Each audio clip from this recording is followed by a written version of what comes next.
quando a gente fala que o Lula é um belo do neoliberal, a gente não tem como negar, né? Olá, terráqueos! Hoje a gente vai reagir a um vídeo do Jones Manoel contando pra gente que o SUS está sofrendo ataque no governo atual. Bora entender melhor a situação? Salve, camaradas! Tudo bem? O tema do vídeo de hoje do canal é: a missão de Fernando Haddad é destruir o SUS.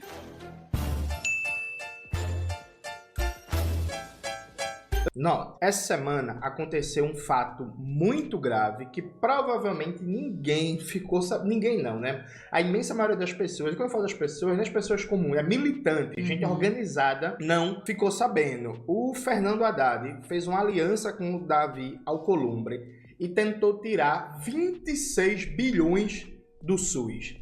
26 bilhões do SUS. E foi o Centrão em articulação com governadores e com prefeitos e por aí vai, que não deixou isso acontecer. Você provavelmente não viu isso em nenhum veículo da mídia progressista e também na maioria dos veículos da mídia burguesa. A mídia progressista e a mídia burguesa estão numa frente única, implícita, para defender uma agenda de ataque aos pisos constitucionais da saúde e da educação. Por motivos diferentes, é lógico, mas com o mesmo objetivo. E eu vou explicar para você o que foi que aconteceu nessa semana que se encerra, principalmente na última terça-feira, dia 13, que teve reverberações também na quarta-feira. Antes de explicar diretamente esse fato, é fundamental saber o seguinte. Gente, eu já falei várias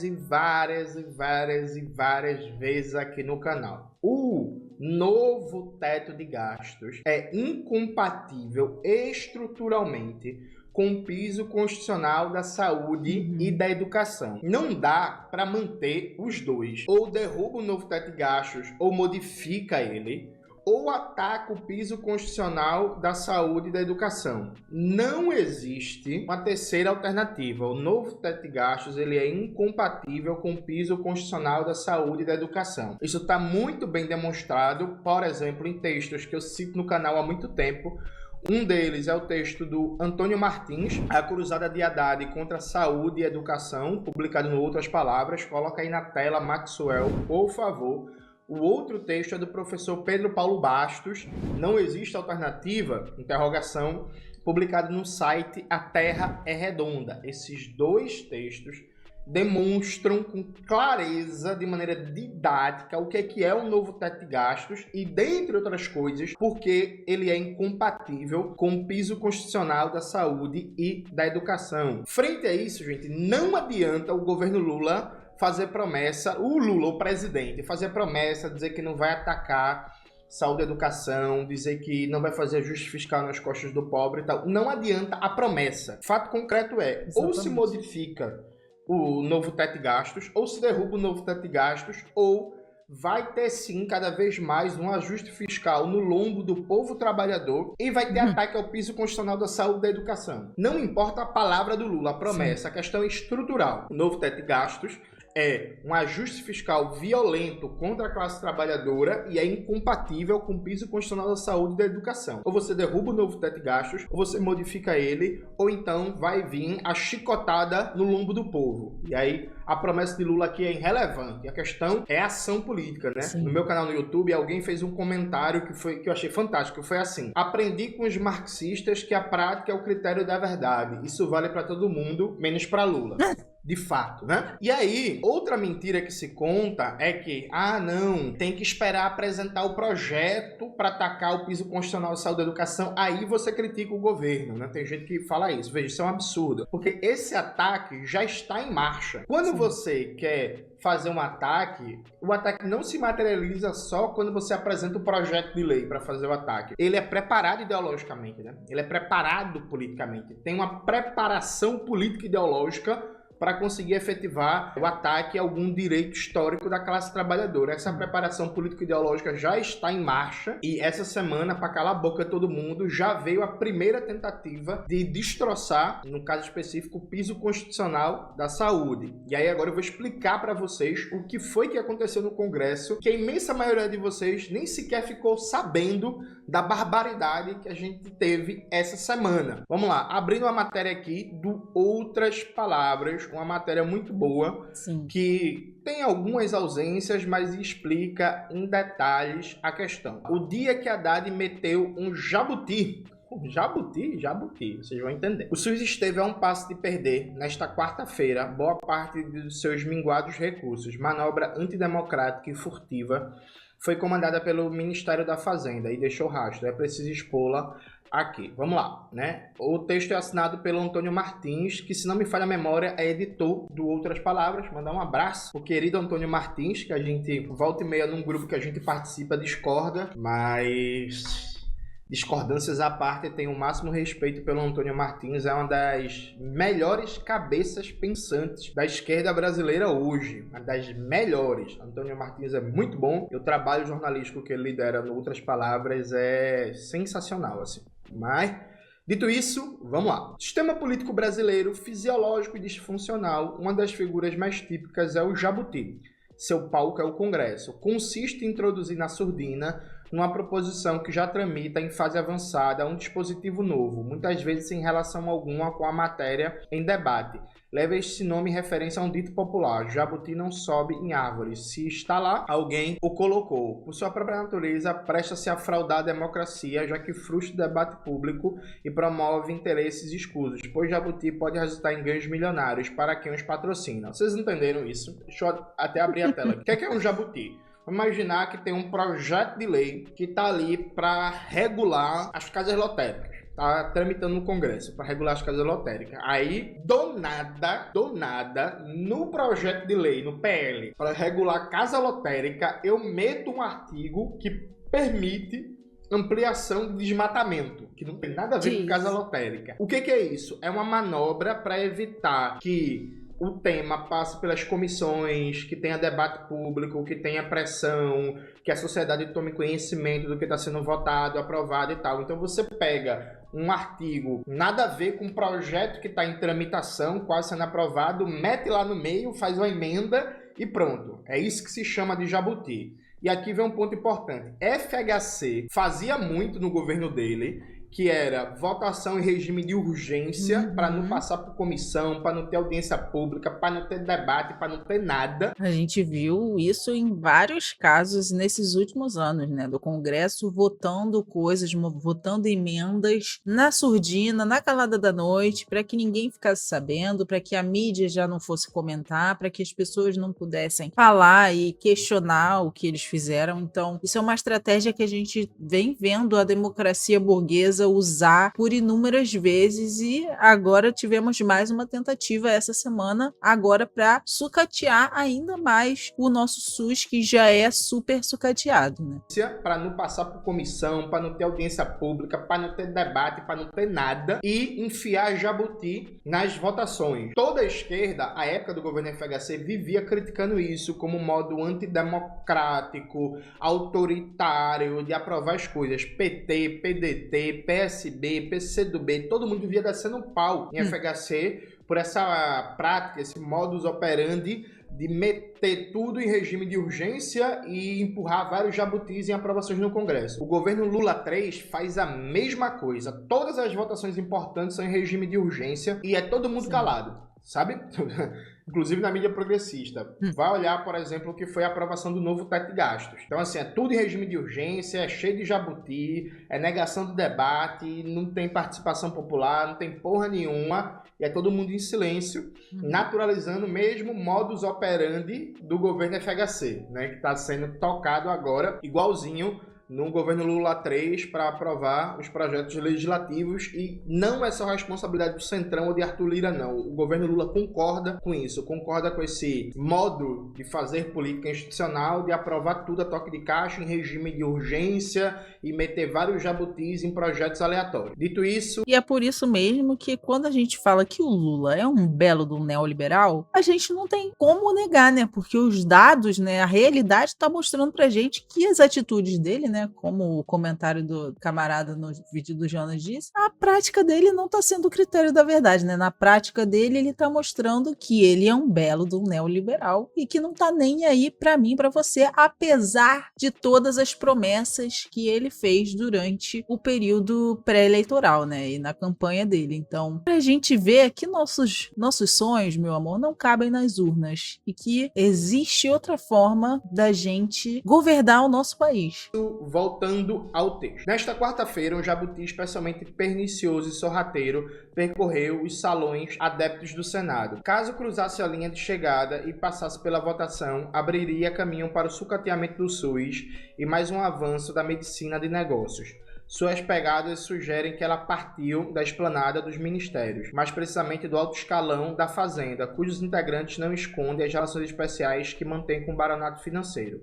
Estava em pauta, presta atenção, o projeto de lei complementar PLP 121/2024, que estabelece novas regras para o pagamento de dívida dos estados e municípios junto à União. Proposto há cerca de 40 dias pelo próprio presidente do Senado, Rodrigo Pacheco, ele nada tinha a ver, em sua versão original, com os recursos destinados à saúde. Seu objetivo é oferecer juros mais baixos aos entes federativos endividados, obrigando-os, em contrapartida, a oferecer garantias mais sólidas. Uma das justificativas é a tragédia ambiental e social do Rio Grande do Sul, que torna mais penoso o pagamento da dívida do Estado. O tema, aliás, quase não desperta controvérsias, como mostrou o placar final. 70 votos a favor, 2 contra, né? Um dos votos contrários foi do general Hamilton Mourão. Aproveitando-se do consenso, um jabuti insinuou-se à última hora. Foi recepcionado pelo senador Davi Alcolumbre, União Brasil, que, candidato a presidir a casa em 2025, buscou compor-se tanto com bolsonaristas, tanto com governistas. Na manhã do dia 14 desse mês agora de agosto, poucas horas antes do projeto ir a voto, Alcolumbre entuchou na proposta, sem alarde, um contrabando totalmente estranho a ela. O objetivo era alterar o conceito de receita corrente líquida, adotado pela Lei de Responsabilidade Fiscal de 2000. Lei, inclusive, criada no governo FHC, vigente até hoje, que o PT era contra, disse que ia revogar e nunca mexeu, né? Mas vamos lá. O dispositivo feria o SUS, o que, é claro, não foi exposto pelo relator. Para tentar reduzir as desigualdades brasileiras, esse ponto aqui é importante, gente. A Constituição de 88 determinou que a União, estados e municípios devem destinar percentuais mínimos de seus orçamentos para saúde e educação. Na saúde, o piso equivale hoje a 15% da receita corrente líquida. É piso, viu, gente? É o mínimo a ser investido, não é o máximo, não. O apêndice de Alcolumbre, espertamente, evitava alterar o índice. O senador não queria celeuma, mas sua proposta mudava a base de cálculo. Expurgava da receita corrente líquida da União, por exemplo, os dividendos bilionários pagos por Petrobras, Banco do Brasil, BNDES e outras estatais. E as contrapartidas transferidas pelas empresas que estão assumindo, por meio de parceria público-privada, a gestão de rodovias, ferrovias, aeroportos, portos, serviços de abastecimento de água e saneamento, escolas e até presídio. Num cálculo rápido, Francisco Fúcia, presidente da Associação Brasileira de Economia da Saúde, estimou o desastre anual provocado pelo jabuti: 26 bilhões ao ano, ou 11,92% das verbas destinadas ao SUS em números de 2024. Veja, essa semana, numa manobra da Câmara dos Deputados que ninguém ouviu falar, o SUS poderia perder mais de 20 bilhões de reais, 10% do seu orçamento total em 2024. Vocês entenderam que isso foi patrocinado pelo governo Lula? Vocês entenderam que isso foi a iniciativa do Ministério da Fazenda junto ao Davi Alcolumbre? Vocês entenderam que isso é prática, é a fina flor do neoliberalismo? Sim. Vocês entenderam que cortar mais de 20 bilhões do SUS, cortar 10% do orçamento do SUS vai matar pessoas? E o governo Lula tá foda-se. Porque quer agradar a banqueirada, o capital estrangeiro, a burguesia no geral e cumprir religiosamente sua proposta de ajuste fiscal? Vocês entenderam isso, né? Aí eu chamo esse governo neoliberal e o povo fica puto comigo, fica putinho comigo, né? Mas não. Eu não fico não, Jonas. Eu concordo com você plenamente. Quem faz manobra antidemocrática junto com a direita para tirar 26 bilhões do SUS é o quê? Não é neoliberal, não? Assim, a prática é ou não é o critério da verdade. Mas vamos lá, sigamos. O senador Alcolumbre teria fabricado ele próprio o bicho? Desde a manhã dessa quarta-feira, o parlamentar fez questão de sustentar que não.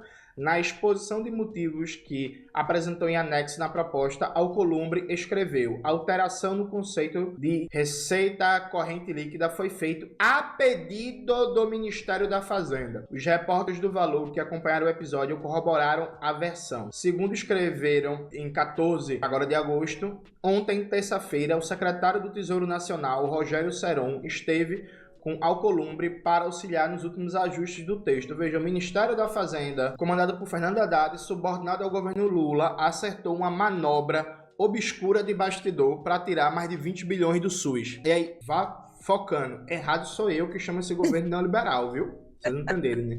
Isso é combate ao fascismo. Como é que combate o fascismo? É matando as pessoas, pô. Você faz austeridade fiscal, tira dinheiro do SUS, que já não tem orçamento suficiente, mata as pessoas, que matar as pessoas em fila do hospital, matar as pessoas esperando exame, matar as pessoas sem atendimento médico correto, sem prevenção, sem atenção primária à saúde, sem acesso a especialidades, sem remédio, matar as pessoas combate o fascismo. Vocês entenderam, não? Essa é a teoria, gente. Sim. É a teoria dos gênios do pragmatismo da grande política brasileira. Tem que fazer austeridade fiscal, aplicar uma política neoliberal, cortar dinheiro da saúde, matar a gente, senão o fascismo volta. Vocês entenderam, né? Pois então, vamos lá. Se prevalecesse o Jabuti, teria sido providencial à Fazenda. Há pelo menos um ano, os principais assessores do ministro Fernando Haddad têm lançado balões de ensaio para testar a repercussão entre a sociedade da ideia de reduzir os recursos públicos para a saúde e a educação. Esse ponto é importante. Os caras estão há um ano defendendo publicamente atacar o piso constitucional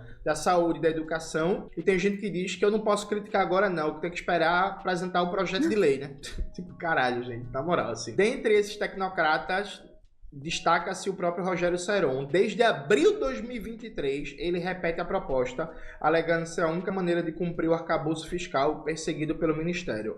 Haddad se provando um ótimo tecnocrata, né? Como nossa maravilhosa Maria da Conceição Tavares já diria, né? Uma economia que diz que precisa primeiro estabilizar, depois crescer, depois distribuir, é uma falácia. Uma economia que não visa a melhoria da qualidade de vida das pessoas é o quê? Uma economia liberal, cheia de tecnocratas, assim como Fernando Haddad está fazendo com a gente, tirando, onde já se viu, gente, cortar dinheiro de saúde e educação. E aí quer dizer que, como é que essas coisas vão ser melhores se a gente está cortando investimento? Consegue entender que isso é um projeto para incentivar as parcerias público-privadas, exatamente para favorecer essa galera aí, banqueiros, galera que já tem dinheiro, entendeu? Então tá mais que certo o Johnny chamar o Lula de neoliberal, porque o projeto de governo dele é um projeto neoliberal. A partir de junho, a ideia do corte foi assumida explicitamente pelo ministro Fernando Haddad. Aí vem a ilusão de Antônio Martins, né? Porém, as tentativas têm encontrado uma barreira, a do presidente Lula, que repetiu em seguidas ocasiões: saúde e educação são investimento futuro e não pode ser tratado como um gasto. Antônio, meu querido amigo, Antônio Martins, querido amigo e camarada. Rogério Seron trabalha no Ministério da Fazenda. O Ministério da Fazenda é subordinado à presidência, né? Se o presidente não quisesse essas iniciativas de ataque ao piso constitucional da saúde e educação, bastava ele dizer assim: ó, tá proibido esse assunto, todo mundo cala a boca, como a gente fala no popular, fecha o cu aí, morreu esse assunto, vai ter ataque nenhum aos pisos não. Se o presidente não Te acalma, percevejo. Te acalma, percevejo. dar essa ordem, ele consente, viu, Antônio? Mas tudo certo. Vamos criar a ilusão de que Lula é uma barreira aos ataques e por aí vai. Lula tá fazendo medição da temperatura política. Se ele vê que dá para fazer isso sem arranhar muito a biografia dele e a base de sustentação do governo, ele vai fazer, né? A eterna ilusão com o Lulão. É possível que a equipe de Haddad tenha visto em Alcolumbre um caminho para driblar o próprio Lula. Bichinho, coitado do Lula, nunca sabe nada. Talvez o grupo não contasse com o repúdio relâmpago com que se deparou o Jabuti. Já no final da manhã do dia 14, matérias nos jornais diários reportaram a existência do réptil. A notícia espalhou pelas redes sociais por iniciativa de gente como o economista Davi De Castro, assessor da liderança do PSOL na Câmara e crítico quanto mais do arcabouço fiscal. Vale dizer uma coisa aqui, o Davi De Castro, veja, ele é meu amigo, mas não é porque ele é meu amigo não, porque tem amigo meu que faz merda e eu não elogio não só porque é amigo não, mas o Davi De Castro é hoje o economista com atuação pública para além da academia, que é o mais qualificado e o mais coerente crítico do programa neoliberal no Brasil. Davi De Castro tem sido um gigante nessa conjuntura. Admiro muito a coragem, a disposição, a iniciativa de enfrentamento. O De Castro, ele é, sem dúvidas, hoje, o mais coerente e o mais qualificado crítico do neoliberalismo no Brasil, daqueles economistas que atuam diretamente na arena pública, na arena política, para além da atuação mais acadêmica. Então, quem eventualmente não conhece o De Castro, siga ele nas redes, acompanhem as entrevistas, os textos que ele publica, que tem sido uma grata e feliz exceção no universo dos economistas heterodoxos brasileiros, em que boa parte deles se rendeu contudo, ao neoliberalismo. No início da noite, veio a reversão. O ministro Rui Costa, da Casa Civil, pediu ao Alcolumbre que abandonasse o Jabuti. Desamparado, o Quelônio sucumbiu. Vamos lá. No dia 21 de junho último, a 55ª reunião ordinária do Conselho Nacional de Saúde emitiu uma nota oficial que reivindicava a manutenção do piso constitucional de 15% da receita corrente líquida da União para a saúde pública. O documento destaca: o valor destinado ao SUS já é baixo, R$ 4,00 per capita por dia, dos quais R$1,60, R$1,70 são de gasto público federal. Um texto, de outras palavras, acrescenta: o percentual do PIB brasileiro investido pelo Estado em saúde é raquítico. 4% contra 11% na Alemanha, 10% na França, 10% no Reino Unido, 7,1% na Colômbia, que nem tem SUS, viu, gente? E 5,9% no Chile. Nos 12 meses encerrados de março de 2024, esse mesmo estado reservou aos rentistas, especialmente o 0,1% mais rico da população, na forma de juros, 747 bilhões. Equivalem a mais que o triplo dos valores destinados no período ao SUS, que cuida de 303 milhões de brasileiros nos mais 203 milhões de brasileiros. de 5.565 municípios. Gente, o texto do Antônio Martins é muito bom, leiam depois. O que ele não explicou foi que essa mudança no conceito de receita corrente líquida ia afetar o caixa de vários governadores, né? Ia afetar o caixa também de prefeitos e teria um impacto no pacto federativo. E assim, a gente está em ano de eleição municipal, em que as capitais estão em disputa, né? Também. E, assim, Brasil, a dinâmica eleitoral burguesa aqui, não existe ano não eleitoral, né? Existe ano sem campanha. Mas todo ano é ano eleitoral porque está se pensando na próxima eleição. Então, nenhum governador queria ver afetado, por exemplo, seu caixa, já daqui a pouco tem eleição, né? Para governador, para senador, para deputado federal e tal. Então, o Antônio Martins não deu destaque para isso, mas o que impediu essa manobra, e não é porque o Centrão é bom não, gente, presta atenção, pelo amor de Deus, é porque o Centrão, representando interesses de governadores, de prefeitos, de senadores, olhou assim e falou assim: ei menino, isso aqui vai dar uma merda do caralho. Não, vai mexer aqui assim não. E aí derrubou, percebe? Veja, o governo Lula, porque assim, gente, desculpa, tudo que o Ministério da Fazenda faz, o Ministério da Fazenda é o ministério do governo Lula. Exatamente. Então é isso. O governo Lula queria tirar 26 bilhões do SUS e não teve correlação de forças no Congresso para fazer o ataque. Aí tem gente que diz assim: Johnny, não tem correlação de forças no Congresso. Realmente, esse Congresso, que é o mais conservador da história, não deu correlação de forças para o governo Lula fazer o ataque que ele queria fazer ao SUS.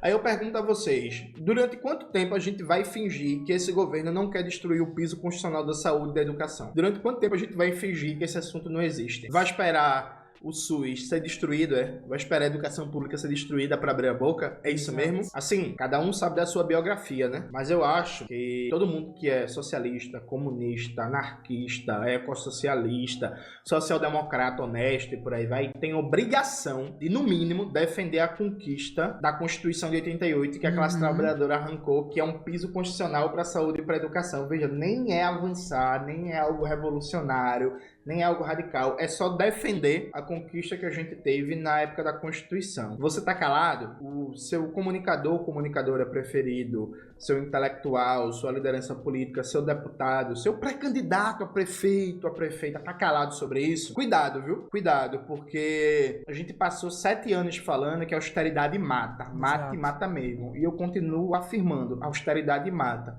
E quem defende retirar bilhões do SUS está querendo matar o povo brasileiro. Sim. E se a sua referência política, intelectual, comunicativa está calado frente a isso, eu me preocuparia, viu? Porque ele ou ela, de fato, não tem compromisso com o povo trabalhador. Tem compromisso com outra coisa. Com o povo trabalhador brasileiro é que não é. É isso, galera. Espero que vocês tenham gostado do vídeo. Gente, importante a gente olhar para quem que a gente vai votar, quais são as propostas daquela pessoa. Esse ano é ano de eleição municipal e a gente tem que estar atento a quem a gente está escolhendo para nos representar, as propostas que eles estão fazendo, quais são os tipos de propostas, o que ele defende, o que ele deixa de falar, que isso muitas vezes diz mais do que o que a pessoa fala, né? Então, fiquem espertos, comecem a pesquisar os candidatos dos partidos que vocês têm mais afinidade e concordam mais, para fazer um voto consciente nessa eleição municipal e para a gente tentar, né, melhorar um pouquinho dessa situação. E, mais uma vez, a gente sabe que a gente só vai mudar toda essa economia que a gente vive se a gente superar o capitalismo. E para isso, gente, organização é a solução, né? E é isso, espero que vocês tenham gostado. Se você gostou, já deixa o seu like, se inscreve no canal se você ainda não é inscrito e ativa o sininho para não perder nenhum vídeo. E é isso,